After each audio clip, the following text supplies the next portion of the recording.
Hello students, आज मैं आप लोगों को बहुत ही इम्पोर्टेंट क्वेश्चन करवाने जा रहा हूँ। देखिए, ये क्वेश्चन है, नीचे दो कथन दिए गए हैं। ठीक है, कथन फर्स्ट क्या है? डेविसन जर्मर प्रयोग द्वारा इलेक्ट्रॉन की तरंग प्रकृति को बताया गया है। कथन सेकंड क्या है? यदि इलेक्ट्रॉन की तरंग प्रकृति है तो वह व्यतिकरण तथा विक्षेपण को प्रदर्शित करना चाहिए। उपरोक्त कथनों के आधार पर सही विकल्प का चयन कीजिए। ठीक है, तो पहला क्या है? कथन एक तथा कथन दो दोनों सत्य हैं। बी है कथन फर्स्ट और कथन सेकंड दोनों असत्य हैं। और सी है कथन फर्स्ट असत्य है तथा कथन सेकंड असत्य है।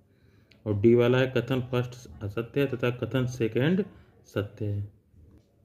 तो इसका सही आंसर होगा कथन ए।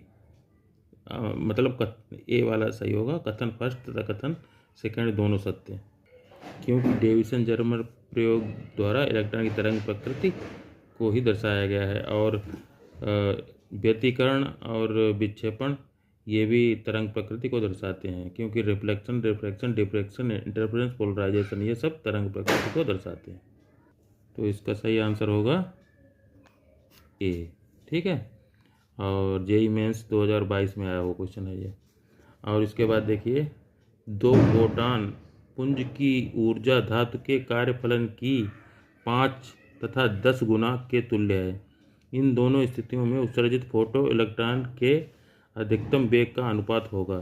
ठीक है, 1:2, 1:3, 2:3, 3:2।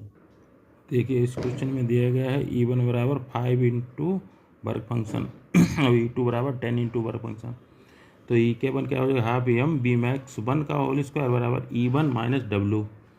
तो E1 कितना? 5 into work function minus work function. ठीक है, तो 4 इंटू वर्क फंक्शन आ जाएगा। तो बी मैक्स 1 का होल स्क्वायर क्या हो जाएगा? ये हाफ है तो हाफ इधर चला गया ऊपर, तो 4 to 8 upon M into W, तो 8W/m। इसी प्रकार निकाल सकते हैं बी मैक्स 2 होल स्क्वायर, ये कितना आ जाएगा?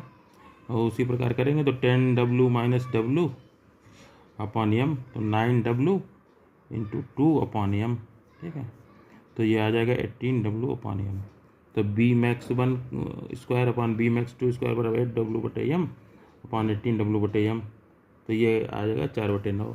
तो इस प्रकार से जब बी मैक्स 1 बटे बी मैक्स 2 निकालेंगे तो बराबर √4/9, तो आ जाएगा 2/3। तो इसका आंसर हो जाएगा 2:3। सी वाला आंसर होगा।